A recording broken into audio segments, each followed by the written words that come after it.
Pregunta. A ver si se les quedó grabado algo. De lo que hace Grecia, de todo lo que hace Grecia, ¿qué es lo más importante que recuerdan? ¿Qué es lo más? Está muy fuerte. Ahí. ¿Qué es lo más importante que recuerdan que hace Grecia contra los hijos de Dios o contra la gente? Apagar el espíritu. Eso. Listo. Esa es su función, esa es su misión, y lo ha logrado con muchos de nosotros por mucho tiempo, y lo está logrando con mucha gente también. ¿Listo? Recordando eso, hoy toca hablar de algo muy poderoso que se llama la reforma.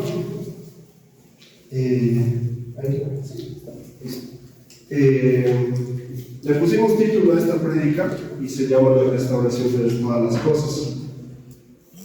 Ya vamos a ver por qué. Voy a tratar de avanzar. Eso es mucho todo lo que hay. Pero el Señor es bueno. Y si el anterior con 48 diapositivas se logró, hoy solo son 8. Entonces, se va a lograr. Eso. Pregunta. ¿Qué entienden por reforma? ¿Qué creen que es reforma? A ver, ¿qué puede? Renovar. ¿Qué más? ¿Qué entienden por reforma? Volver a la forma. Volver a la forma, renovar. Listo. Ahí mientras nuestro hermano más nos ayuda. Y igual esto solo es una cosa rápida, lo que es más lo que se va a hacer en el espíritu que lo que se va a aprender. ¿Listo? La restauración de todas las cosas avanzando en la reforma. Ahora sí podemos pasar a la reforma, por favor. ¿Qué entendemos por reforma? José dijo, los dos José respondieron, mi hijo y mi hermano, volver a la forma y renovar. Etimológicamente esta palabra significa volver a dar forma a algo con la intención de mejorarlo. ¿Listo? También puede ser entendida como volver a la forma original. Ahora imagínense que Sara, hermana de niña, a sus 8 años tenía una plastilina bonita y le hizo una forma así redondita y la dejó así, y Fe, que era más pequeña, viene y se la pisotea, la deja así, toda aplastada, toda fea. Lo que va a hacer Sara para volver a esa plastilina algo bonito como lo había diseñado es volver a darle esa forma, pero va a costar. Eso es reforma. El Señor estableció un diseño, el diablo se encargó de distorsionarlo, y lo que le conviene a la iglesia es volver a ese diseño original. Este término se relaciona mucho con las acciones que tomó Martín Lutero en el siglo XVI en contra de la Iglesia Católica.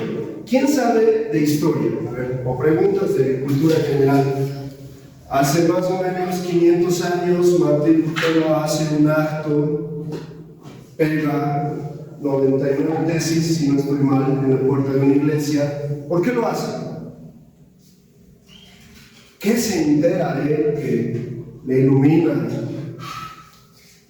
la visión? Él era un monje, él era católico.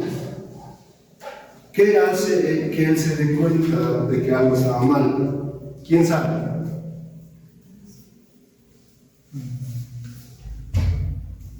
Creo que está en contra de muchas cosas, ¿no? Pero de las indulgencias, de que la gracia es lo...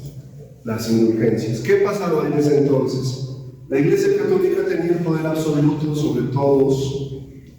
No había Biblia, había Biblias, pero estaban escritas en qué idioma, en latín.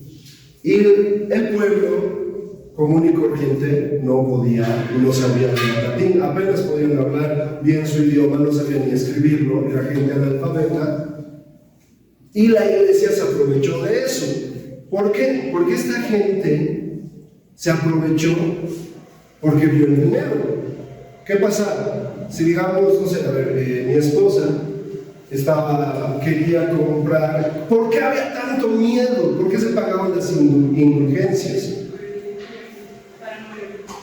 Por no ir al purgatorio. Podías salvar tu alma, pero te decían, listo, José, a 3 años has hecho esto. ¿Sabes qué? Vamos a reducir. ¿Qué es el purgatorio? El purgatorio era el lugar entre el infierno y el cielo, donde uno iba a pasar determinado tiempo, pero si pagaba las indulgencias iba a pasar menos tiempo. Digamos que Pepi estaba condenada a 10 años de purgatorio, pero pagó ahí unos buenos billetes. Le dicen, solo vas a estar 3. Y ella, toda confiada, se iba a su casa y decía, voy a morir y solo voy a estar 3 años en el purgatorio. Imagínense el engaño en que estaba en la iglesia. Es como, digamos, que acá algún día el pastor o cualquiera de nosotros diga, ¿quieren que su familia sea sana? Listo, coloquen aquí 1000 bolivianos. Hace muchos, ¿no? Y esa es la idea, ahí vamos a ir avanzando. ¿Qué era lo más interesante? Que los católicos, ahora en este tiempo no puedo decir católicos y cristianos porque todos eran lo mismo. No era que ser católico sea malo, católico significa, si no me equivoco, como universal. Entonces, ¿qué hacía? ¿Qué hacía el monje que ni siquiera sabía el latín? Eso era lo chistoso. Entonces yo vi una predica que hacía reír el pastor que predicaba eso, porque agarraba y se ponía así, digamos, imagínense que ustedes son del pueblo y el sacerdote venía de espaldas, ni siquiera les daba la cara, de espaldas a ustedes, y empezaba, in nomine Patris, Gloriotasis, Tutelasis, y nadie sabía qué estaba diciendo, y todos pensaban que era un sermón poderoso. No, yo veía a este pastor y me reía mucho porque imagínense así de torcido estaba todo y nadie sabía. Los mismos monjes no sabían leer la Biblia. Martín Lutero se da cuenta de esto y dice, no, eso está mal porque la salvación no se gana por dinero, es por gracia. Uno es salvo por fe. Entonces, ¿qué hace? Él es el primero en hacer las traducciones de la Biblia. ¿A qué lenguaje lo traduce? Al alemán. Lo traduce al alemán. Entonces, a partir de ahí, hay una reforma. Él pega en la puerta de la iglesia que la salvación era por fe y cada uno. A eso se refiere con reforma. Ahora nosotros no estamos peleando contra eso, vamos a ver cuál que vamos a meternos en reforma. ¿Cómo debería tomarse este término en la iglesia ahora? ¿Por qué hacemos lo que hacemos? Desde que la iglesia empezó su ministerio, al pasar los años, muchos elementos se fueron introduciendo gradualmente. Algunos de ellos fueron sutilmente camuflados por gente con un espíritu de una asignación de las tinieblas, pero otros tantos simplemente se introdujeron accidentalmente. La paulatina dependencia del Espíritu Santo fue el componente clave para que estos errores y extravíos se pudieran presentar en la iglesia como la cizaña en medio de la noche. Ahora, ojo con esto. El respetar más las costumbres de las personas por encima de la voluntad del Espíritu Santo o la claridad de la palabra, sin duda mermaron la estructura interna de la iglesia como las termitas corroen la madera. No es posible vivir una vida con medias verdades o al menos vivir en la dimensión de la plenitud de Dios con este tipo de estructuras. ¿Qué es todo eso que leí? ¿Ustedes se han preguntado alguna vez por qué los cultos en muchas iglesias son iguales? ¿Ustedes se han preguntado por qué se hace determinada cosa? ¿Alguien se ha preguntado eso? Yo en algún momento lo he hecho. Allá hay algunos que dicen sí. Y al momento que nos hemos preguntado por qué pasan estas cosas, es el que nos hemos ido esclareciendo, hemos ido viendo, aclarando nuestra visión respecto a lo que se hace y no se debe hacer. Como que, por ejemplo, igual lo vamos a mencionar después, yo les digo así, muéstrenme en la Biblia un ejemplo donde dice que uno es salvo por una oración. ¿Dónde han visto ustedes que por una oración uno es salvo? Pablo, Pedro, todos los apóstoles, Jesús mismo no decía, listo, ahora que el reino se ha acercado, ¿quiénes están arrepentidos? Listo, todos pasen del frente, vamos a repetir después de mí. ¿Quiénes han estado en las congregaciones? Muchos de nosotros, y tal vez los hemos pasado al frente. ¿No? Vamos a repetir, en el nombre de Jesús vengo hoy, declaro que tú eres mi Señor. ¿Y qué pasa? Amén, hay fiesta en los cielos, hay un nuevo nacido, y tal cosa y lo demás, y esto, y fiesta. Y la persona sale y sigue siendo la misma. Nunca hubo un cambio profundo. ¿Cómo ves tú el cambio en una persona en los relatos que se permite tener aquí en la Escritura? Hay como 2 o 3 ejemplos. Uno de esos ejemplos claros es cuando Esteban está predicando y dice que la gente pedía bautizarse. Ese momento a nosotros se nos ha enseñado que debe pasar un proceso y después bautizarnos. Sé que es muy loco, hay cosas que tal vez puedan decir, pero esto, lo demás nos van a hacer tambalear. Simplemente les estoy diciendo lo que dice aquí la palabra y lo que el Espíritu nos ha revelado a través de eso. Hay otro ejemplo, Felipe le dice el Espíritu: ve, vas a ir a tal lugar y vas a encontrar a un etíope que es eunuco y le vas a hablar. Entonces él va, ¿y qué pasa? ¿Qué estaba leyendo el etíope? Isaías está leyendo una porción de la palabra. ¿Y qué le pregunta a Felipe? ¿Entiendes lo que lees? No, porque no hay nadie quien me diga. Es etíope, no es. En ese tiempo sabías que si eras judío, sabías de la Torá, sabías, por lo menos sabías que era un fariseo, sabías que, pues, algo de lo que, como ahora, que si digamos ustedes salen y se encuentran con alguien que sabe de la Biblia, algo se les va a pegar, van a poder tener un tema en común para hablar. Pero el etíope, pues, ni idea, estaba leyendo eso, no sé por qué lo estaba leyendo, no me acuerdo. Y Felipe le dice: ven, yo te enseño. Le enseña, ¿y qué pasa? Le penetra tanto el entender esto, le penetra el ser. ¿Y qué dice? Bautízame, ¿no? Y van, lo bautiza, se despiden y Felipe desaparece. Jesús dice: id y haced discípulos, bautizándolos en el nombre del Padre, del Hijo y del Espíritu Santo, y luego dicen: y enséñenles. Primero está el bautizo y luego la enseñanza. No es como muchas veces nos han enseñado: primero aprendes y luego te bautizas. O tiene que haber una oración de fe para que aprendamos y luego te bautices. Ojo, yo he sido muy confrontado estos días, estaba hablando con mi esposa mucho, porque este tema es muy, muy duro. ¿Y para qué necesitamos esto?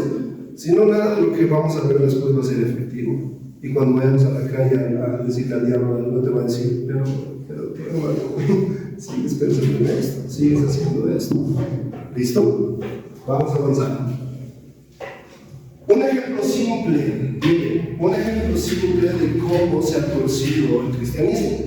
Entre 1800 y 1830, John Nelson Darby, Edward Irving y algunos otros ministros propusieron una doctrina que afirmaba que Dios ha empleado diferentes medios de administración de sus planes en diferentes periodos de la historia humana. Eso se conoce como el dispensacionalismo.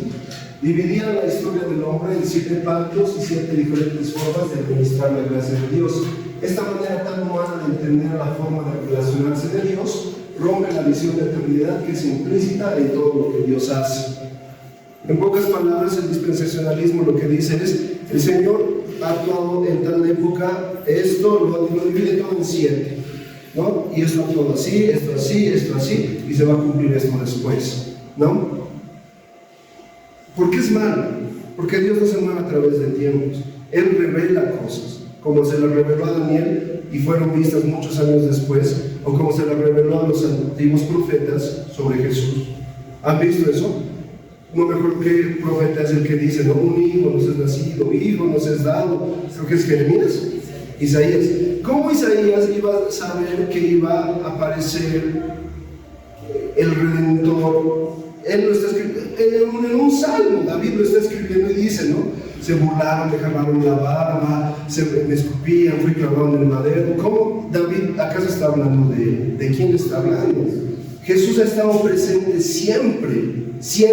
Ustedes, otro engaño, no crean que Jesús aparece solamente en el Nuevo Testamento. Jesús aparece desde el principio y está vigente en toda la palabra. Y eso es otra cosa que vamos a ver. Avancemos, por favor. Entendamos algo clave. Mire, Jesucristo no aparece en el Nuevo Testamento, lo que acabo de decir. La iglesia no es la opción del Padre por el fracaso de Israel, no. Jesús está presente en toda la palabra con otros nombres. Menciono un ejemplo, ¿quién sabe? Emanuel es otro nombre, sí, está bien. ¿Han escuchado el relato de Melquisedec? Sí. Ya. Tarea para la casa. ¿Quién es Melquisedec? En Zacarías dice, ¿no? El renuevo, ¿quién es el renuevo? Ustedes sabían que en Apocalipsis dice que el Cordero fue crucificado antes de la fundación del mundo. ¿Sabían eso? ¿Cómo puedes entender eso? Es complicado. Vamos a ir avanzando y se van a dar cuenta que no es tan difícil si lo vemos a los ojos del Espíritu. Dice, Él era antes que Abraham y antes de que se produjera el primer pecado del hombre, siendo el Cordero que fue sacrificado antes de la fundación del mundo. Si bien lo vamos caminando como hombre en la época de Juan el Bautista, no se manifiesta por primera vez en esa época. Él estuvo presente siempre. ¿Por qué es tan difícil entender esto? Por tratar de enfrentar las cosas celestiales con una mentalidad humana. Así como este tema, muchos han sido segmentados en porciones más entendibles, pero menos espirituales. Ahí en negritas dice, restaurar esa visión de eternidad es algo que corresponde a nuestra generación y a las que vienen. Para eso estamos. Amén. Sigamos. ¿Hacia dónde debemos ir? El Espíritu Santo está despertando los espíritus. ¿Para qué? Para llevar a su iglesia a mayores y más profundos niveles de entendimiento y práctica de su voluntad, llevándolas ¿a qué? A cosas que ojo no vio. Y asimismo, es cierto que toda experiencia espiritual carece de sentido si se encuentra despegada de los diseños y los tiempos celestiales ya escritos y establecidos. ¿A qué me refiero? La palabra escrita tiene vida en la palabra revelada, y la palabra revelada tiene sentido y practicidad en la palabra escrita, y ambas son una sola, Yeshua. ¿A qué me voy? Imagínense, yo tengo una supervisión.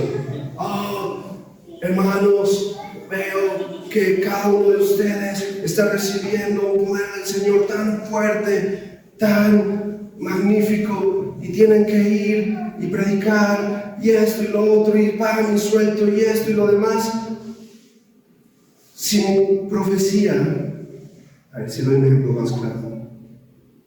El Señor dice que vayamos y toquemos la puerta, y si nos preguntan si somos cristianos, decimos, no, venimos por parte de tal cosa. El Señor nunca nos va a instar a mentir, el Señor nunca nos va a instar a engañar, el Señor nunca nos va a instar a hacer algo que va en contra de su palabra. Nosotros tenemos, el profeta habla, manda la palabra, pero también tiene que tener esta base. Porque ¿qué pasa? Si solo habla y dice y lo demás, es misticismo, es, no estoy acá. ¿Y qué pasa si yo solamente sé esto y me cierro a la visión que tiene mi mano? Te vuelves como un fariseo a juzgar, a hacer todo esto, aquello, esto dice acá, esto dice acá. Imagínense qué terrible era en ese entonces, cuando Jesús estaba vivo en carne. Imagínense, ustedes han escuchado ese relato que dice que los fariseos le dicen, tus discípulos comen, ¿verdad? No se lavan las manos para comer, y eso va en contra de la ley. Listo, muéstrame dónde el Levítico dice eso, o dónde dice eso en Éxodo, o cuando se le dan la ley a Israel. La tradición, la Mishnah. Y es tonto, imagínense, dice, en el día del reposo no trabajarás. ¿Qué es considerado trabajo? Imagínense las charlas que tenían entre ellos, ¿no? ¿Qué consideramos trabajo? Tefi, ¿qué podemos considerar trabajo un día de reposo? Y ellos decían, 20 pasos, ¿no? 20 pasos. Yo camino 20 pasos, otros decían 300 y empezaban, no, creo que es mejor poner esto así, de tonto era. Y el Señor hacía milagros en el día del reposo. Él responde y dice, ¿no? si creo que es mi mula o mi vaca está en un hoyo y la saco, eso con tal como trabajo, pues tú vas a correr y salvar a tu animal, ¿no? Es de otra visión todo eso. Imagínense cuando, desde ese entonces, cuando solamente creemos que, ahora, imagínense, lo voy a decir con mucho cuidado, acá está lo que, este es un manual de instrucción, pero muchas veces la palabra va a ser muy elevada para tratar de meterlo acá. Eso es complicado, por eso hay cosas que ojo no vio ni oído yo, son las que el Espíritu nos va a enseñar. Ahora pregunta, imagínense las iglesias que no tienen Biblia, ¿pueden funcionar o no pueden funcionar? Sí pueden funcionar. Ejemplos. Conozco muchos predicadores, muchos... Conocimos con Pablo allá en La Paz, un hermano que trabajaba mucho en Turquía y toda la parte del Medio Oriente, donde ustedes saben que los musulmanes son pues radicales, ¿no? Y él decía algo, ¿no? ¿Cuándo creen que la iglesia cristiana pierde su poder como tal? Como una iglesia, una casa, iglesia no me refiero a un templo, pero me refiero a nosotros. Cuando nosotros perdemos efectividad, perdemos poder, cuando hay libertad. Imagínense que nuestra vida dependiera todos los días de predicar o no predicar esto. Fíjense, China, hay videos en YouTube si quieren verlos, ¿no? Cuando les llega una Biblia, lloran. Pero hasta ese momento se han sostenido con papeles. Lean el hombre celestial, tarea, no busquen el hombre celestial, el hermano Yun. El hermano Yun recibe un sueño que le va a llegar una Biblia y le llega la Biblia y era todo tan tremendo y le dice, listo, en cualquier momento nos van a agarrar. Entonces, arrancaba Génesis, madre, tenías que aprender Génesis. Éxodo, Sarita, tú esto. José, tú esto. Javier, ahí está Javier, nos saludamos. Javier, tienes que aprender números, listo, ¿no? A que le tocó salmos frito, ¿no? Siempre. Es así, era así. Entonces se reunían en las casas y toma, pero antes no hay, todo era por dirección del Espíritu. Si ustedes ven muchos testimonios de gente que es musulmana, quien les predica no es una persona, es el mismo Jesús. Es como a Pablo, yo soy Jesús. Quien tú dices que yo soy tal cosa, mira, yo te estoy predicando. ¿Qué puedes decir en contra de eso? Listo, se convierte. Eso, hay una parábola, una fábula de Soto que me ha gustado siempre por la forma en que me la enseñaron. A ver, les cuento, ustedes conocen la fábula. La fábula del viento contra el sol, ¿verdad? Ahora yo les voy a dar otra moraleja. ¿Cuál es la fábula del viento contra el sol? Dice, ¿no? El viento, ¿no? Yo soy el más poderoso de todos, aquí a nadie me puede vencer. Si yo soplo, todos se caen. Si yo soplo, los árboles se caen. Hace alarde de lo que es, ¿verdad? Y el sol está ahí tranquilo, calmado, ¿no? Y luego hacen una competencia para ver cuál es más poderoso, ¿verdad? Y ven ahí subiendo a un señor, a un hombre con su abriguito, ¿no? Con su caballo o con su ponchito, un amante, ¿no? Subiendo feliz. Entonces dice, el que le haga caer primero la manta gana, es el jefe de los jefes. ¿Y qué pasa? El viento empieza a soplar, ¿no? Le dice, listo, empieza tú, le dice, tú qué dices que eres el más capo, dale, y sopla, ¿no? Y el hombre se agarra y se aferra y no la suelta. Y el viento se cansa y el sol está como que, bueno, tal cosa, listo. Te toca, no puede hacerlo. El sol que hace, incrementa un poquito su calor, el hombre empieza a subir, no solamente saca la manta, se saca el abrigo, se saca el todo, y queda rendido. La moraleja dice otra cosa, ni me acuerdo qué dice la moraleja, pero alguien me enseñaba algo bien poderoso, me decía, eso es como debería. La iglesia funciona tan bien con persecución. La iglesia funciona mucho mejor cuando hay esto, así que sabes que vas a morir, porque el hombre si volaba moría. La iglesia funciona mucho mejor en persecución, en pruebas, en casos muy difíciles. Pero en el sol, así como Constantino, ¿quién es el culpable de que digan, ya, el cristianismo es libre para todos? Constantino. Y luego creo que Constantino primero dice, no, ya, que se adore los domingos. Otra daga para nosotros. No. Imagínense que nuestra vida dependiera de eso. Uy, seríamos muy efectivos. Porque sabes que puede ser tu último día aquí en la tierra. Eso me dolía a mí mucho.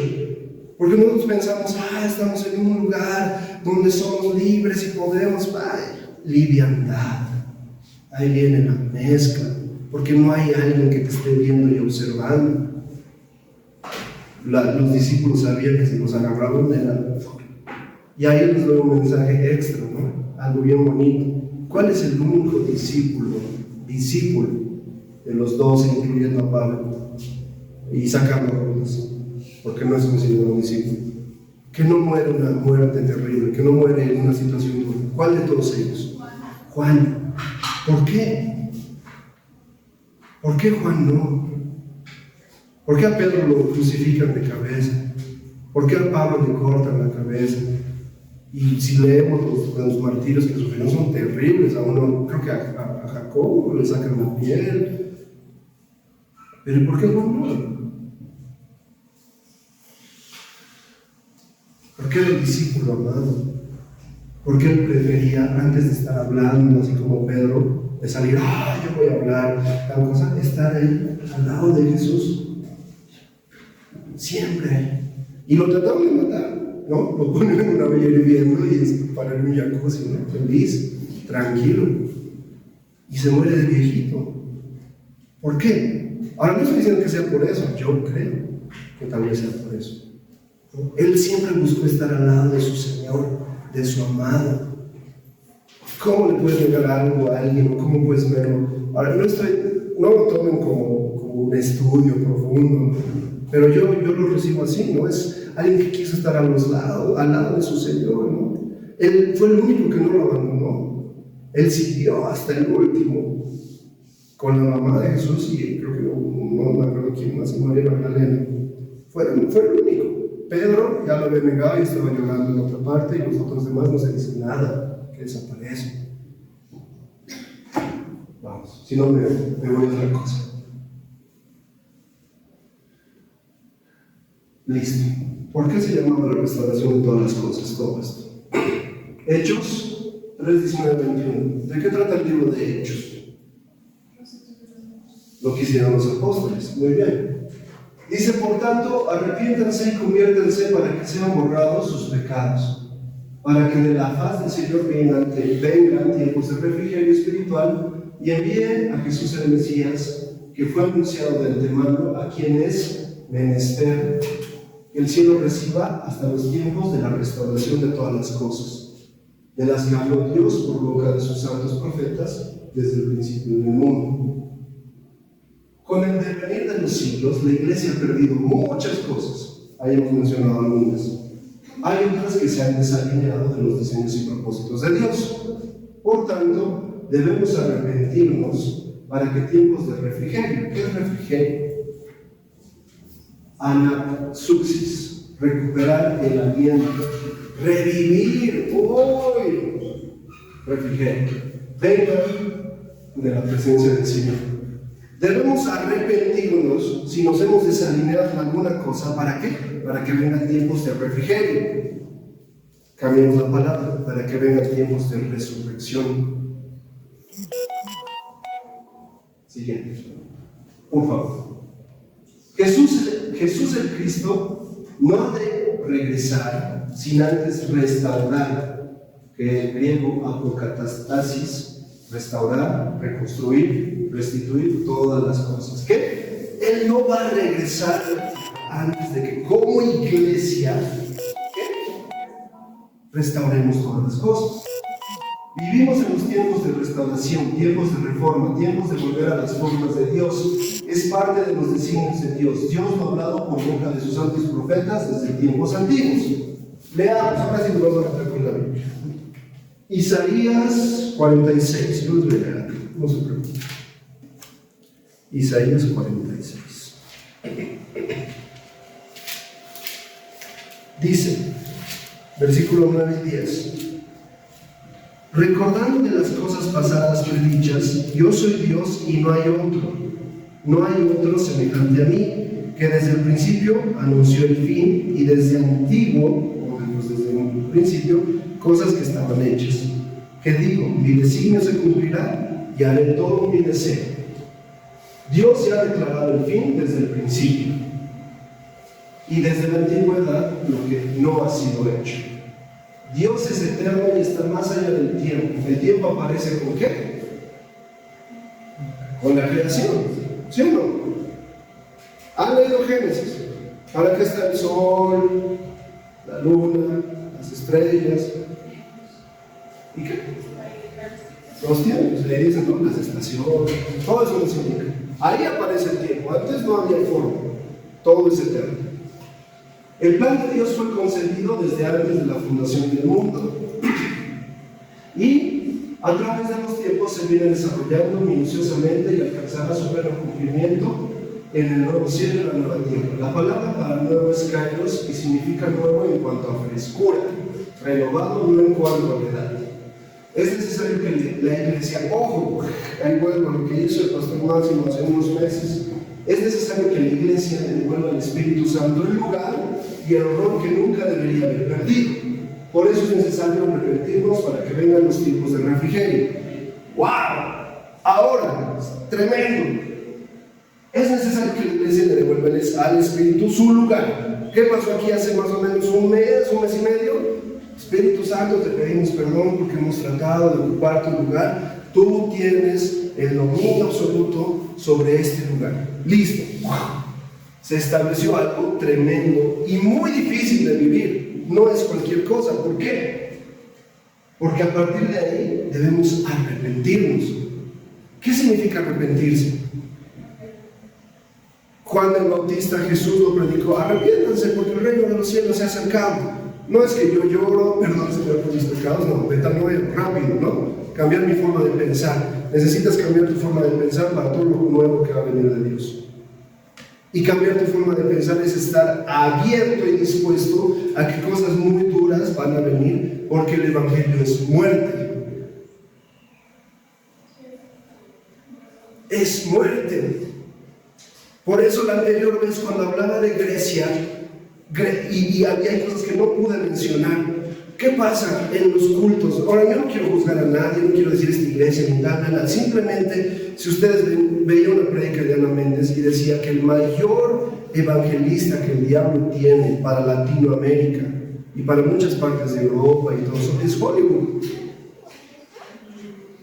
¿Por qué? Porque todo te lo muestra así, despampanante, te lo muestra con luces, con esto, perfección. Y la iglesia muchas veces agarra eso y quiere un culto así, ¿no? La superproducción, los super músicos. No estoy diciendo que tengamos que ser músicos mediocres, no, pero no es lo principal. Déjenme contarles una historia, testimonio que me ha marcado tanto la vida. Se la conté a José, creo que también la tiene, se llama Fe. Había, no me acuerdo, no sé si era el cuerpo o fuera del cuerpo, no mentira.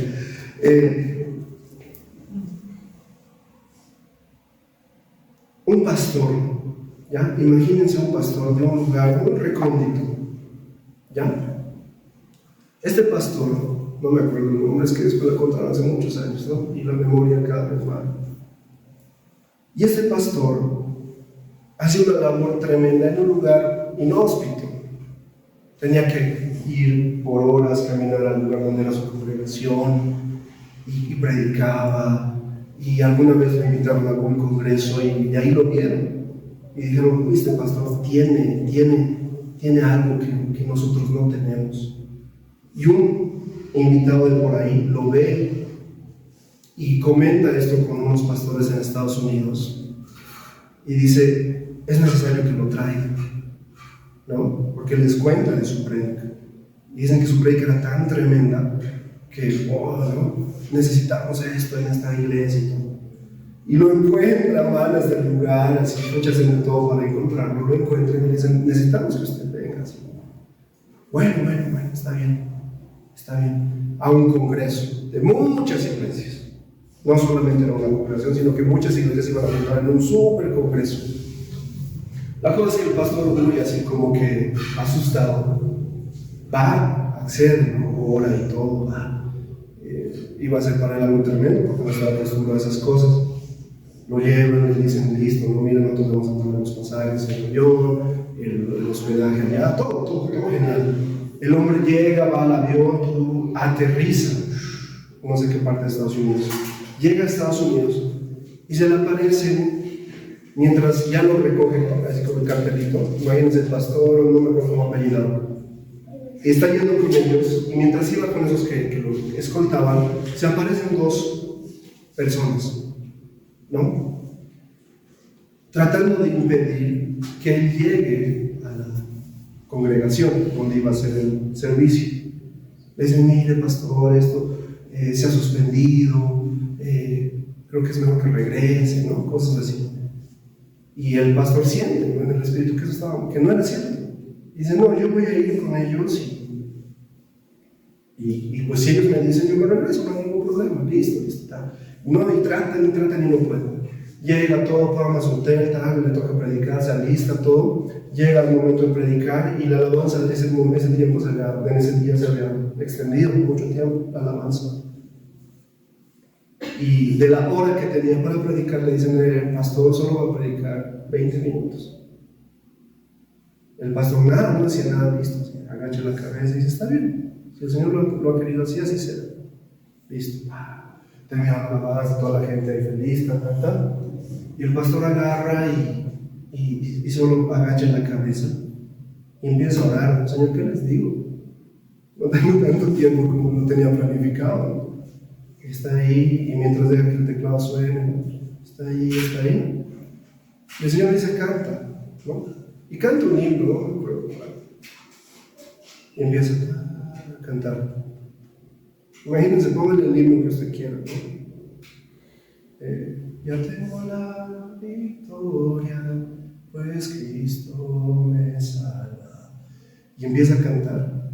Y de la primera fila saltan unos que eran pastores, ministros, a aullar como lobos en frente de todos. Se desata una liberación y se desata algo muy tremendo y escondido que estaba ahí. ¿Para qué toda esta historia? El Señor nunca va a rechazar el corazón contrito y humillado. Y ese principio es un principio de adoración que se va a dar en toda nuestra vida. Si nosotros hemos creído que adoración es tocar un instrumento y cantar, estamos confundidos. Nuestra vida es adoración. Y ahora imagínense con esa humildad el Señor y se desató ahí, ¿no? Todo un show.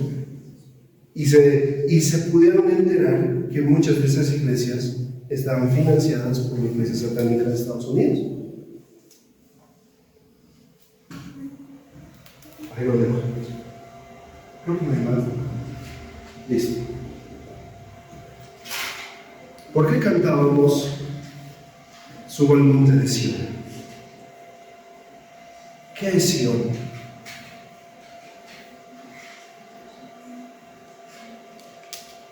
¿No es? Salmo 76:1 dice: Elohim es conocido en Judá y en Israel es grande su nombre. Verso 2: En Salem está su tienda y tiene su morada en Sion. Se mencionan 4 lugares. ¿Cuáles?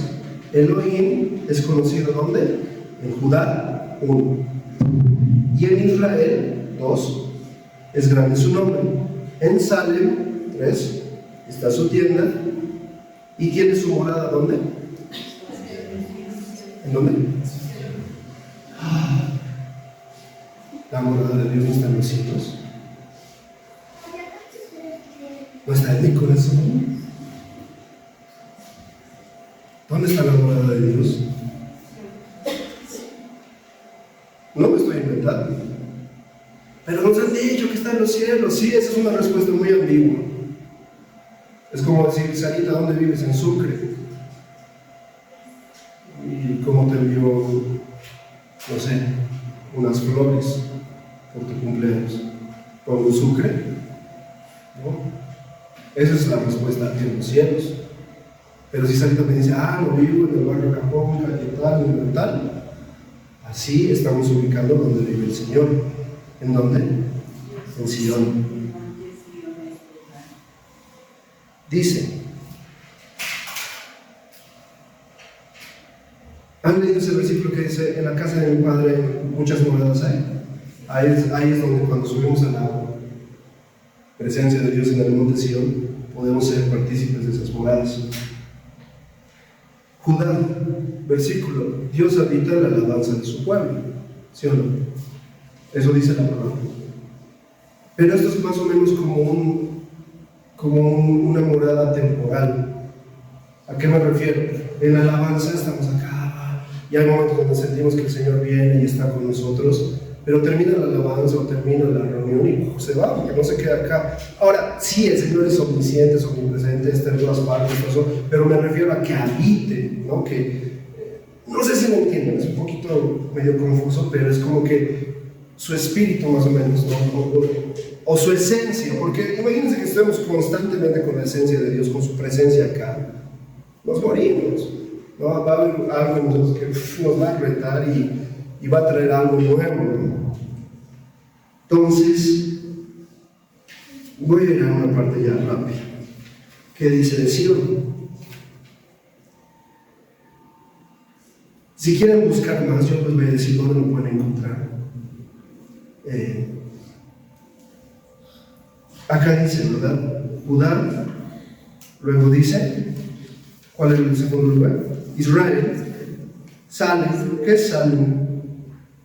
Paz. Es muy largo, si me quedo con esto otro día podemos hablar de eso. Y les digo, está acá todo anotado. Está todo acá anotado. Pero aquí en un versículo, Jerusalén es el lugar donde habita. El monte de Sion es su hogar. Salem, Jerusalén y Salem, Jerusalén, Salem, paz, ¿no? Jerusalén.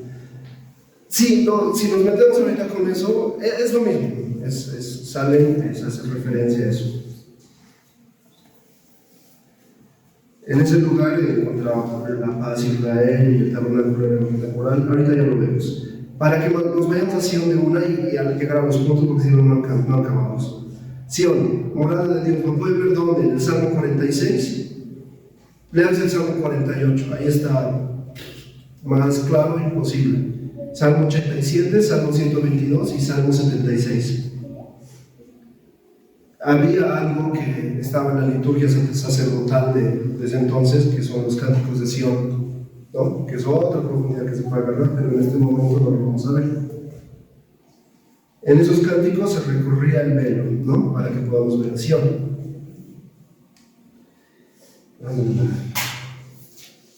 Listo, aquí ya tenemos eso. ¿Por qué les hablo de Sion? ¿Cuál era el enemigo que desenmascaramos en la anterior sesión? Grecia.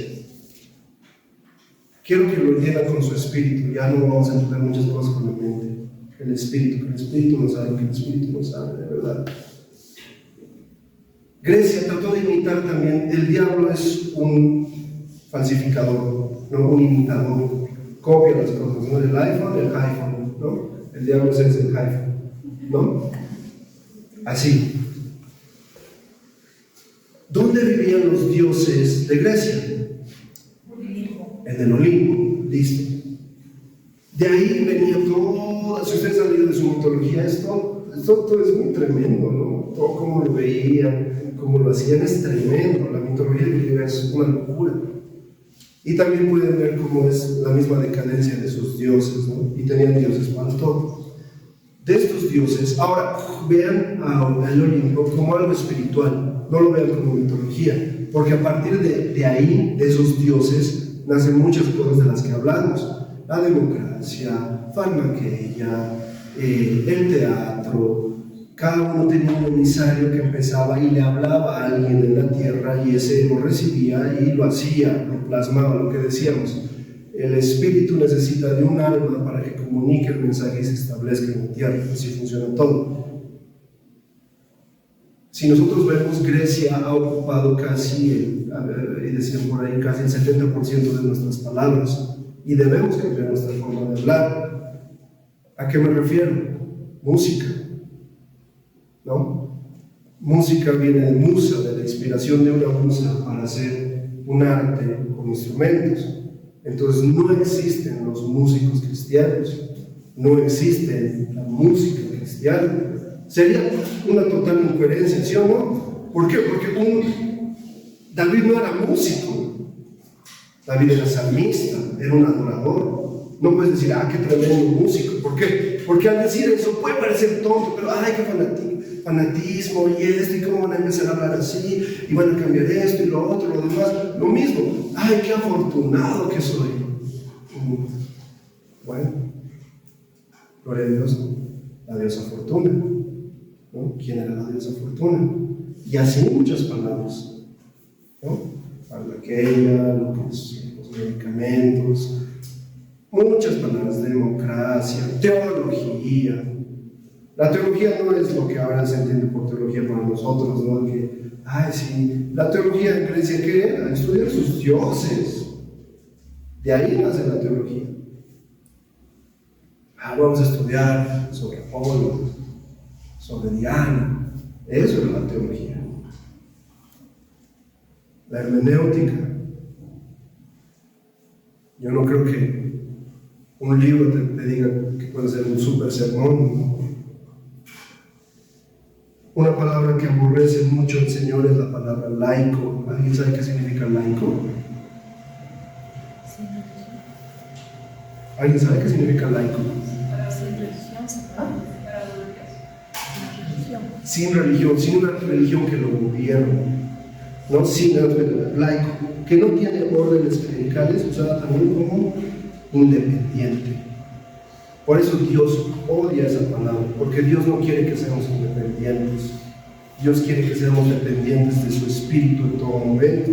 Si no, todo su plan no hubiera funcionado. ¿Qué dice Jesús? Les conviene que me vaya para que venga el Consolador y Él les enseñe las cosas que ojo no vio, que oído no oyó, que luego lo dice Pablo. A nosotros nos conviene vivir en el Espíritu, porque si no, no están cansados, es que no quiero regirme tanto lo que está aquí escrito, no están cansados de asistir a la congregación y que no pase nada, y otro domingo a la iglesia, y otro domingo otra vez, otra reunión de jóvenes. Yo estuve en congregaciones, tuvimos una y la anterior a esa, yo me acuerdo, la primera donde estábamos con mi mamá, era lo mismo todo el tiempo, lo mismo todo el tiempo. Aquí está su manual para las clases de niños, todo el año, y al año siguiente era lo mismo. Vamos a empezar con ¿qué? Con la historia de Sansón, con la historia de este, con la historia del otro. Memoricen el versículo, pasamos a decirlo, decíamos el versículo, salíamos, igual le pegaba a mi amigo, porque nunca había habido un cambio siendo niño, ni aún siendo niño había un cambio.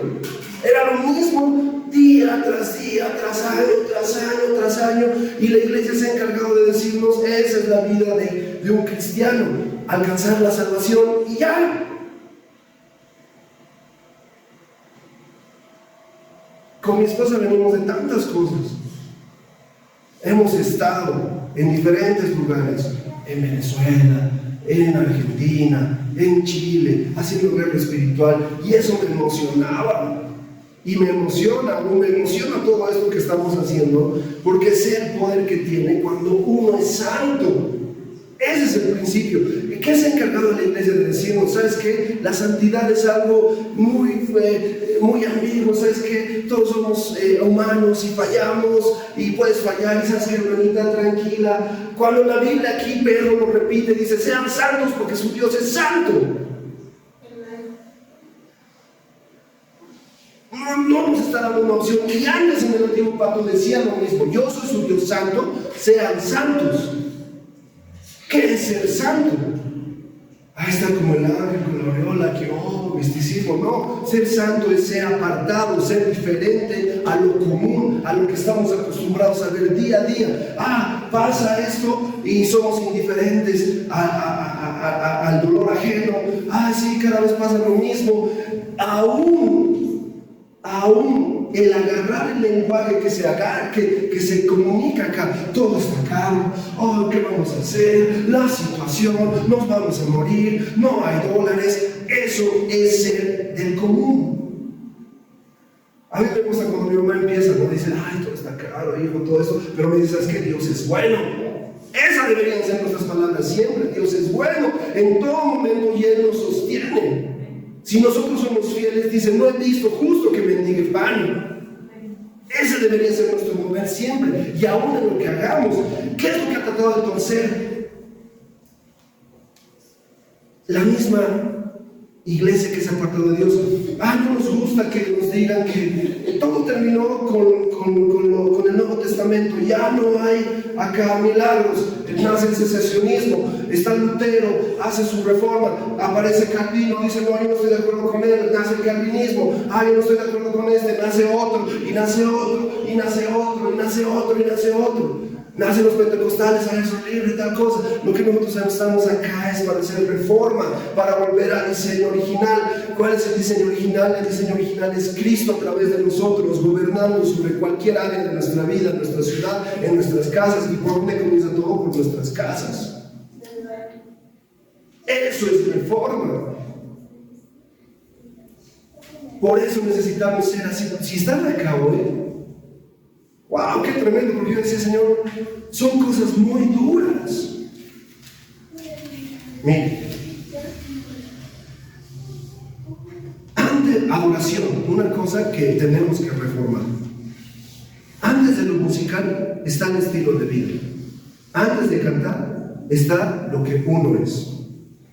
La palabra alabanza viene del hebreo judá, que significa lanzar una piedra o una flecha a lo lejos. ¿Qué significa? Reverenciar, adorar con manos extendidas, aclamar, cantar, celebrar, confesar, declarar, describir, exaltar, glorificar, dar gracias, poner, tirar. Esa es una de las palabras de alabanza que están en el Antiguo Testamento. En el Antiguo Testamento casi no hay la palabra adorar. Creo que hay una o dos veces aparece ahí, como se lo revisamos. Hay otra palabra para alabanza y está en varios versículos, como en el Salmo 7:17, que es hallar. Esta palabra es samar y significa, tú decías, ¿no? Rasgar las cuerdas y todo eso, pero su palabra raíz es podar. Eso es alabanza, podar. ¿Para qué podan los jardineros? Para quitar lo que está mal. Eso es alabanza. Constantemente nosotros debemos ir quitando lo que nos está alejando de Dios. La alabanza es miren, ejemplo, la alabanza es solamente una muestra, una pequeña muestra de lo que es adoración. Hay otro engaño que la iglesia ha estado viviendo, es ¿cuántas canciones de adoración y cuántas canciones de alabanza? Y se ha vuelto un sistema que estamos luchando acá por romper ese sistema. Y yo lo hablaba con el pastor y vamos a seguir hasta darle esa libertad. ¿Por qué? Porque nosotros no podemos estar regidos por unas letras. No ponen letras, entonces no canto. Solo están cantando esas cosas, no entiendo, Grecia. No entiendo por qué tienen que estar. Yo decía algo mientras adorábamos, ¿no? Adoración es un privilegio que solamente pueden hacer los hijos, no los siervos. Los hijos pueden adorar. ¿Qué significa adoración? Viene de proskineo, del griego, que significa lamer la mano del amo. Un pastor contaba que él veía una película de vikingos. Imagínense, ¿no? Ellos igual tienen 1000 dioses. Van a un lugar como, ¿no? Donde el profeta. y les dicen, no, ustedes van a hacer tal cosa, tal campaña, tal, les cuenta todo lo que van a hacer. No sé qué peli es, no sé si es 13 guerreros. ¿Y qué pasa cuando termina de dar su profecía? Va y le lame la mano. De 300. Puede ser. Creo que no, ni le lame. Hasta ellos ya conocían el significado de la oración. ¿Qué significa? A ver, yo le decía algo a mi hermano ya, una vez que hablamos de eso. Un perrito es uno de los animales más fieles que puede haber. Lo olvidas, lo pateas, no le das comida. Sigue ahí, a tu lado. El gato sí es. El gato ¿Qué quiere Dios? Dios no nos va a hacer eso, no nos va a patear, no nos va a humillar, aunque a veces sí, ¿no? Ahí dice, ¿no? Me metiste en este saco. Hay un versículo ahí, ¿no? Que dice que nos zarandea. Pero es eso, adorar. Si ustedes ven que esa adoración es siempre estar en constante rendición, arrodillado, saber que estoy delante de lo más tremendo que hay. ¿Qué es lo que pasa? Lo veíamos en un video con ustedes. ¿Qué pasaba cuando se les presentaba a Dios a los profetas? O cuando se le presenta a Juan, el discípulo amado, a Jesús. Cuando Jesús se le presenta al discípulo amado en la visión que tiene en el Apocalipsis, ¿qué pasa? ¡Ay de mí! ¿No? Se quiere morir, ¿no? Ya lo conocía a Jesús. ¿Por qué hace eso? ¿Por qué pasa eso cuando, no me acuerdo a qué profeta dice, no soy indigno, no merezco morir y todo esto? Ese temor es el con el que deberíamos nosotros movernos siempre. La anterior hablábamos del discurso del diálogo entre Jesús y la samaritana, ¿no? ¿Se acuerdan? Juan 4, 23, 24. Jesús le dice, pero viene una hora y ahora es cuando los verdaderos adoradores adorarán al Padre en espíritu y verdad, porque también el Padre de tales adoradores quiere que lo adoren. Dios es espíritu y los que adoran deben adorar en espíritu y en verdad. Listo, saquemos de nuestra mente que la oración son instrumentos. Saquemos de nuestra vista eso, ¿no? De nuestra mente ahorita. Adorar es nuestra vida entera. A esos adoradores busca el Señor. ¿En qué? En espíritu y en verdad. ¿Qué significa eso?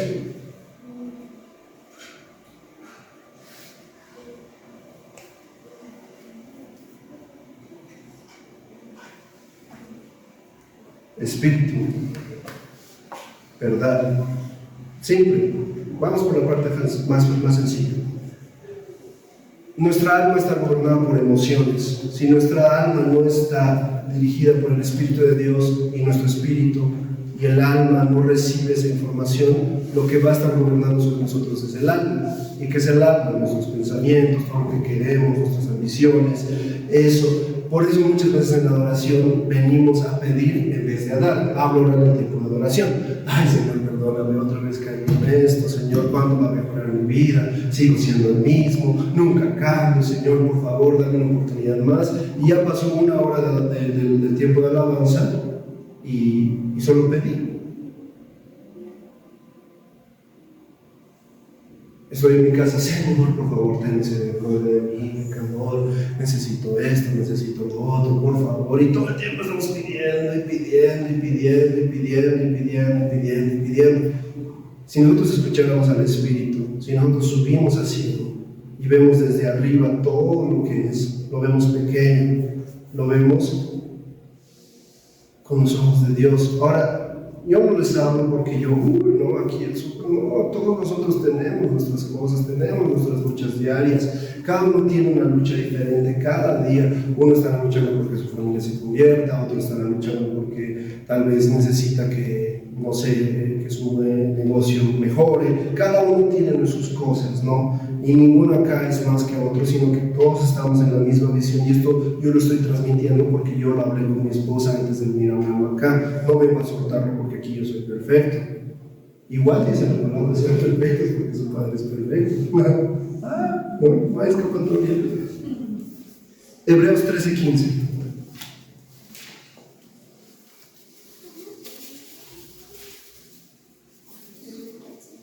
Hebreos 13:15.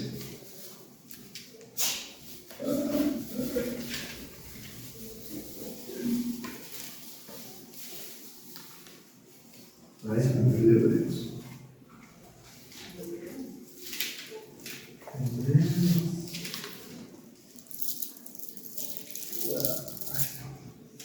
¿Qué dice Hebreos 13:15? Dice: ofrezcamos siempre por medio de Él sacrificio de alabanza a Dios, es decir, frutos de labios que confiesan su nombre. ¿Qué significa sacrificio?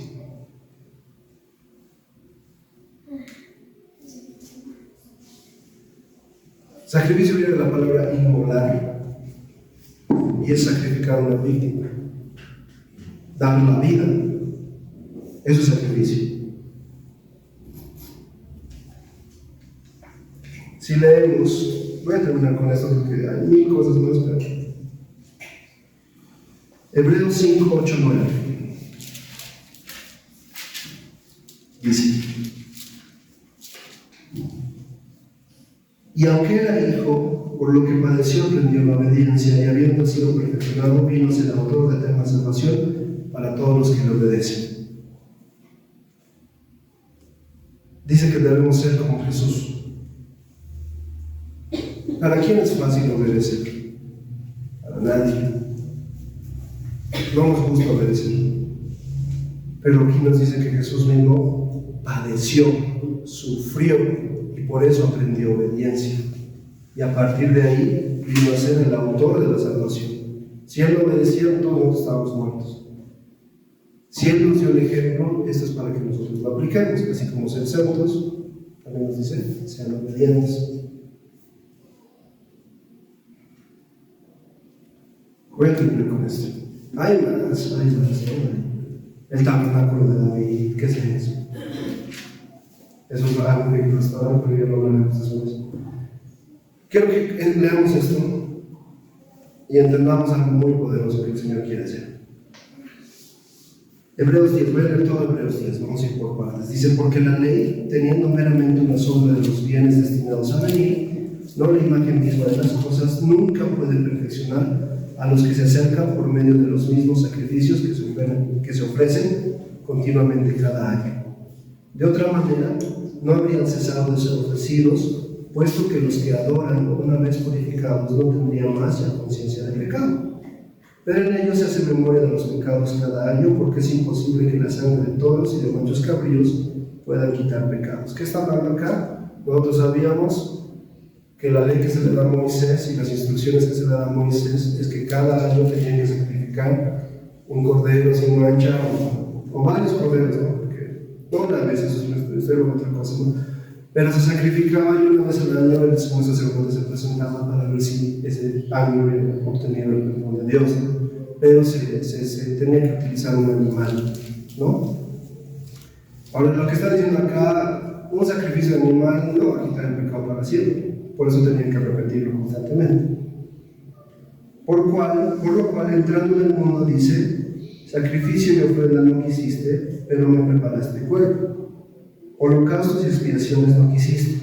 Entonces dije: he aquí vengo, oh Dios, para hacer tu voluntad. En la cabecilla del rollo está escrito acerca de mí, diciendo antes: sacrificios y ofrendas y holocaustos y expiaciones no quisiste ni escogiste, las cuales cosas son ofrecidas según la ley. Entonces he dicho: he aquí he venido para hacer tu voluntad. Quita lo primero para establecer lo segundo. ¿Quién está hablando acá? Cristo, ¿verdad? Él se ofrece y dice: yo voy a hacer el sacrificio perfecto. En esa voluntad somos santificados por la ofrenda del cuerpo de Jesús el Mesías una vez y para siempre. Versículo 11: y todo sacerdote en verdad está de día tras día ministrando y ofreciendo repetidamente los mismos sacrificios que nunca pueden quitar los pecados.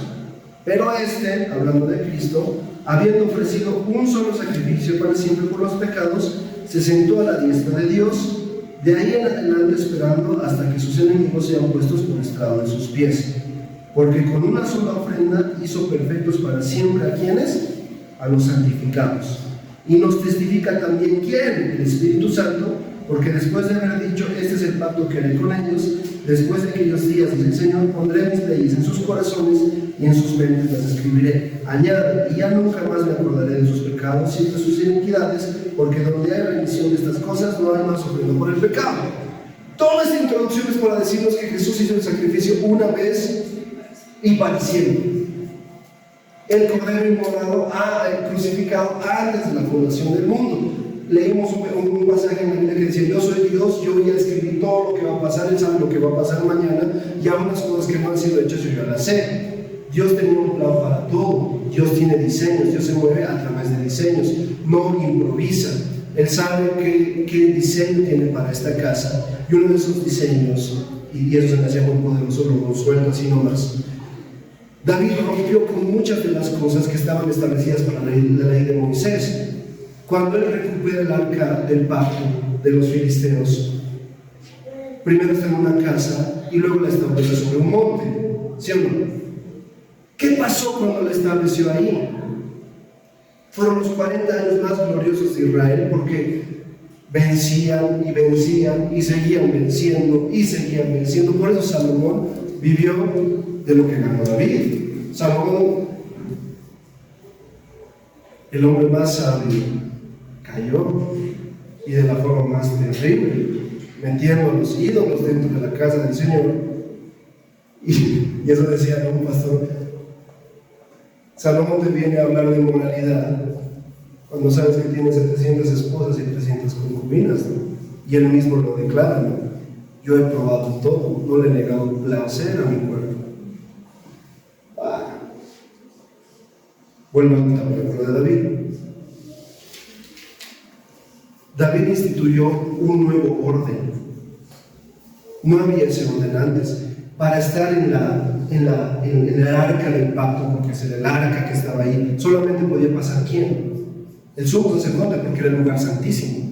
Pero cuando David la deja en el monte, ahí también lo llaman el monte de Sión, ¿no? La ciudad de David. Él ya estaba conectando. Miren el entendimiento espiritual que tenía David. Lo estoy viendo acá, esto está acá, y no podemos privar al pueblo de la presencia del Señor. ¿Qué hizo él? Que es algo que se tiene que reformar en las iglesias. Adoración todos los días y a toda hora.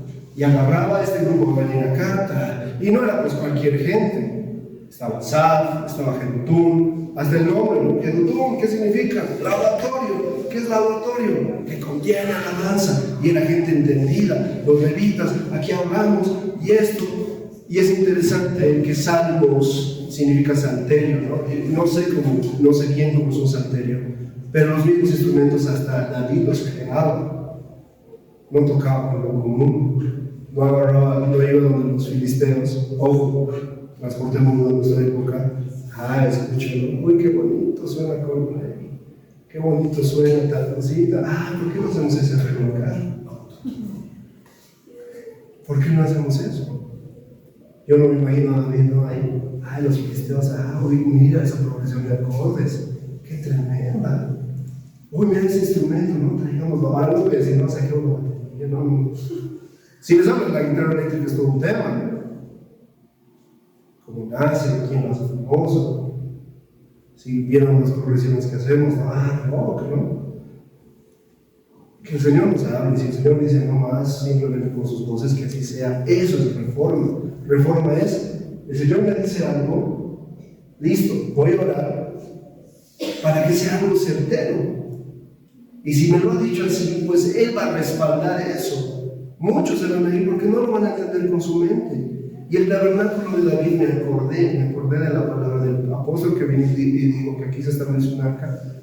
Dije, pues sí, estamos en un lugar alto. Está el arca. Deben levantarse más jornadas de adoración para que su presencia esté continuamente con nosotros. Eso es reforma. Eso es reforma. Y Él instituye, hace todo lo demás, y me voy al versículo clave de todo esto. Yo le decía, Señor, ¿qué es para ti reforma? Él me decía, vivir en una constante vida de adorador, en espíritu y en verdad. Ahora, ¿qué es un adorador? Hemos ido viendo cositas, Y él me decía, otra vez, como sean santos porque yo soy santo, miren qué dice acá. De todo lo que les leí en Hebreos 10, me voy a trasladar al versículo 26.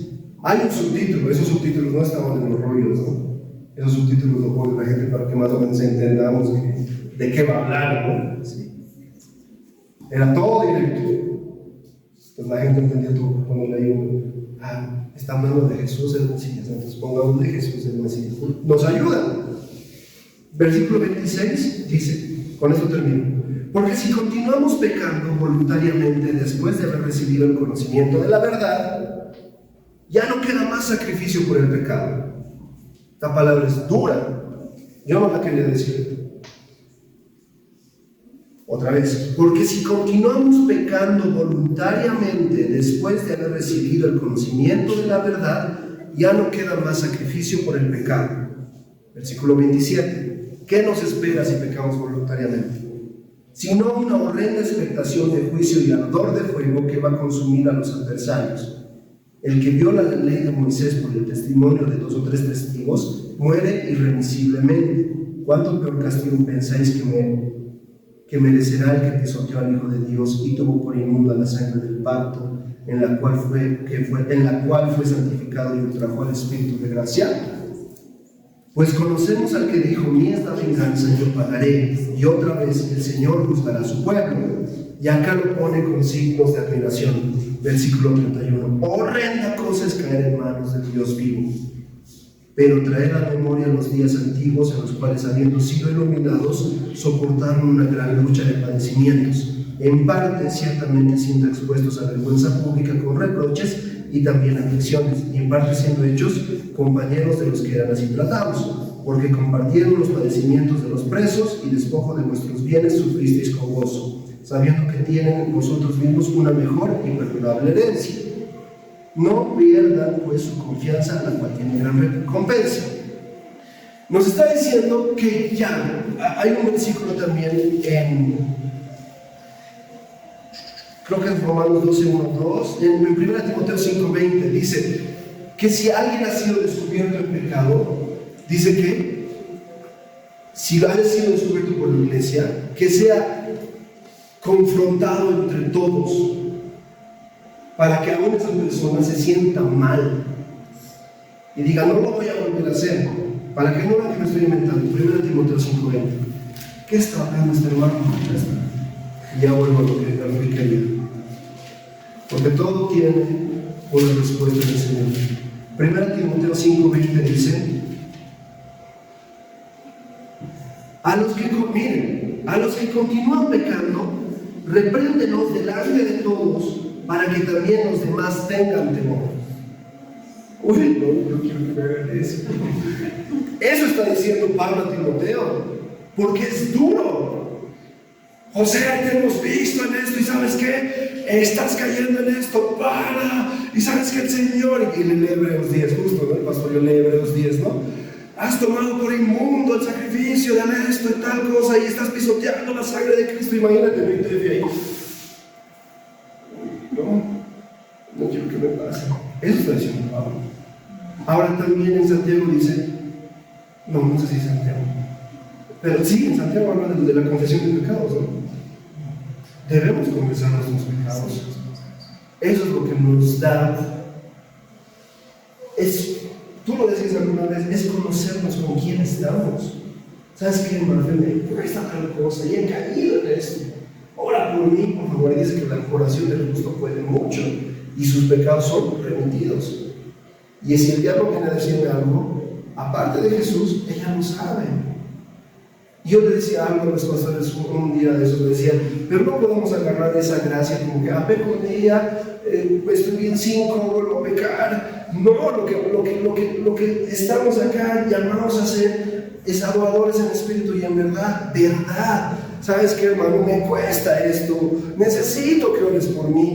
El diablo y la misma iglesia, influida por el diablo, nos ha dicho, ¿sabes qué? Tú puedes solo, tú puedes sola, tú puedes solo, tú puedes solo. ¿Sabes qué? No confíes en Dios, aquí está tu medicamento, aquí está tu cosita, aquí está lo demás. Nosotros te podemos dar, vamos a hacer un culto, no les vamos a decir tantas palabras duras a los jóvenes porque se nos van a ir. Cuando a los jóvenes se les debe decir, ¿sabes qué? Bienvenida a la vida de Cristo. Bienvenida a morir todos los días de tu vida. Sacrificio de alabanza. Soy una constante víctima, si se puede llamar así, para entregarme.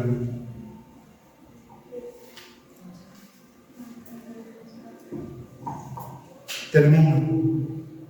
Versículo 37 de Hebreos 10, vuelvo a Hebreos 10, versículo 37. Ya hemos hablado del que ha pecado deliberadamente, sabiendo, conociendo la gloria de Dios, ha pecado otra vez, ha tomado por inmunda, dice, horrenda cosa cae en manos del Dios vivo, ya lo hemos leído, pero ¿qué dice al final? ¿Quién es el autor de Hebreos? No se sabe, pero es un libro tremendo, porque de aquí a un momento, tan solo un momento, y el que ha de venir vendrá y no tardará. ¿Qué dice el versículo 38? Aquí voy. Pero mi justo vivirá por fe. ¿Por qué vamos a vivir? Por fe. Eso es lo que viene a pagar Grecia. No puedes entender las cosas con tu mente, entonces, bienvenidos, somos aquí todos griegos. Si no lo puedo ver, no lo creo. Mentiras. Los dones cesaron. Ya no hay más tal cosa, ya solamente queda el ministerio pastoral. Cuando hay un versículo, no me acuerdo dónde está, lo tengo aquí anotado, donde dice que cuando se edifica la iglesia, se edifica bajo la revelación, ¿no?, sobre Cristo, y dice que está constituida por los apóstoles y profetas.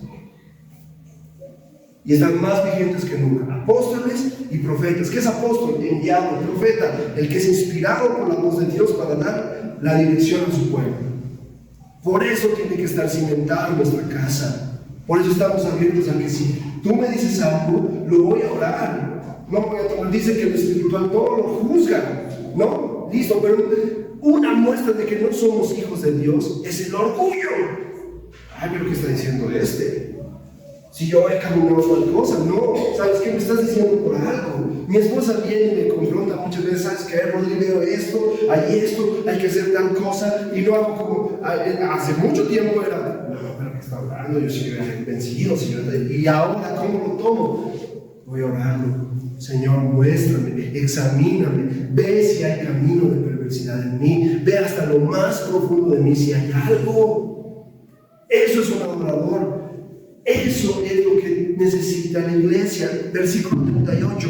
Pero mi justo vivirá por fe, y si retrocede mi alma no se agradará en él. El versículo 39 es un versículo que me ha marcado de por vida. Dice, pero nosotros, ¿quiénes? Nosotros, tú, todos nosotros, no somos de los que retrocedemos para destrucción, sino de los que tenemos fe para preservación del alma. Nosotros somos eso. Igual voy a ver si les puedo pasar esto, hacer una mejor diapositiva y pasarles todo lo que hay acá, porque hay muchas cosas, muchas cosas, la religión, cómo nos ha tratado de apagar, la reforma, en resumen, es hacer lo que el Señor está hablando, lo que su Espíritu nos está diciendo, y van a pasar cosas que ojo no vio, ni oído yo, ni han subido al corazón de hombre, son las que Dios ha preparado. Dicen, ¿no? Y subió Dios y descendió y dio ¿qué? Dones a los hombres. No podemos negar eso, no podemos negar. Estaríamos negando el don de sanidad que tiene el pastor, estaríamos negando el don que hay cuando se ve algo en alguien y se le puede acercar en todo el amor de Dios, a decirle, ¿sabes qué? Mira, está pasando esto, Tutsi, oremos. Eso hemos estado viviendo, gracias a Dios, en este tiempo, un tiempo de reforma en muchas cosas. en muchas cosas. Y deberíamos preguntarnos, Señor, ¿qué vamos a hacer para la reunión de jóvenes? ¿Qué vamos a hacer para la siguiente reunión? No deberíamos, yo le decía a mi hermano, no deberíamos tener acá una canción acá y otra canción acá, sino que el Espíritu nos vaya diciendo. Deberíamos saber todas las canciones que vamos a tocar. Listo, sí, las sabemos. Pero si el Señor dice que solo quiere 2 acordes, con 2 acordes le damos. Si no quiere que haya instrumentos, pues que no haya instrumentos. Si no quiere que alguien diga algo, pues que nadie diga nada, que todos se queden en silencio y escuchemos su voz y hagamos su voluntad. Eso es la reforma. El cesacionismo, aún yo leí este libro que me guió muchas cosas de las que estoy hablando. Hablaba aún del Shabbat, ¿no? Y como Constantino dijo, el día del Señor pasa del sábado a domingo, porque ahí se adoraba ¿qué? Al Dios Sol. Y el Shabbat es donde está el tiempo de refrigerio, el reposo. Y ahí dice en este libro, el autor dice, ¿no? Que él había visto un documental que... ¿Cuáles? Te pregunté a ti, ¿cuáles eran los que guardan el Shabbat, que son cristianos? Los adventistas del séptimo día. Y hacían un estudio y son los que más viven. Tienen un promedio de vida alto. No de 70, 80, no, viven un poquito más. Su promedio de vida, no se mueren tan jóvenes, mejor dicho, y su vida. Ahora, puede ser una cosa que esté hablando ahí el Señor, sí, puede ser una cosa. Aún el nombre, ¿no? Jesús, lo veíamos con mi hermano, ¿no? ¿Qué significa Jesús? ¿El cerdos? ¿Qué?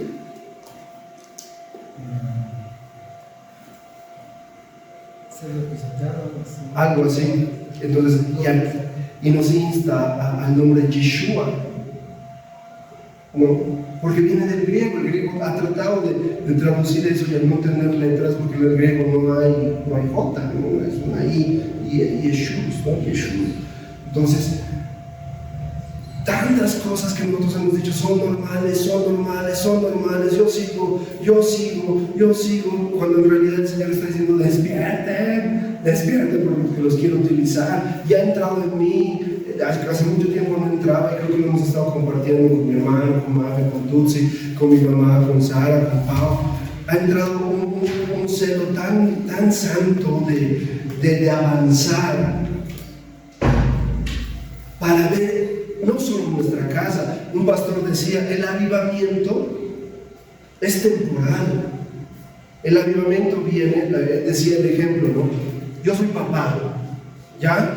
Y veo a mi hijo que se casó, que tal cosa, tiene esto, tiene el otro, y desaparece mi hijo, pero mi hijo no ha podido administrar bien sus cosas, y yo como papá voy y le digo, mira, te regalo un televisor, te doy esta cosa, te sigo sosteniendo, por un tiempo lo hace. A eso se asimila un avivamiento, a que te puedo ayudar, es glorioso y me estás ayudando y tal cosa, pero como papá, un momento voy a salir para que él siga. Imagínense si todo el tiempo estuviéramos en un constante avivamiento, el Señor estaría dándonos más cosas, cuando en realidad lo que el Señor busca es transformación de lugares, de sitios, de que de aquí a un tiempo, tal vez el Señor lo permita, nos unamos a esta cumbre que está acá o no, y hagamos locuras acá y todo, se cierran estos lugares donde venden licor, se cierra acá esta discoteca, no haya, si aquí hay algo oculto de expendio de drogas, salgan a la luz, tal cosa, y luego de eso convoquemos a más pastores y tal, y se transforme. En realidad es eso es la reforma. Y hacer discípulos, bautizándolos en el nombre del Padre, del Hijo y del Espíritu Santo, y enseñarles. Que cuando lleguen acá les podamos enseñar, no seamos como los perros, ¿no? que ni en latín sabían, nos inventemos cosas. Y no tomen, yo le decía algo a mi hermano, ¿no? Alguna vez hablamos, le decía, Dios ama al pecador, pero no ama al pecado, ¿no? Y me decía eso, me decía Gandhi. Dios le da sus peores batallas, o sus mejores batallas, sus mejores guerreros. Ay, sí, soy su mejor guerrero, por eso la vida me da tan duro, ¿no? Cuando en realidad nuestra vida es muerte. Y el Señor me decía, solamente, porque puede ser que nos contamos, somos 10, 12, no importa. Lo que se ha soltado en el Espíritu va a prevalecer si nuestros espíritus lo han recibido y lo vamos a mantener vivo.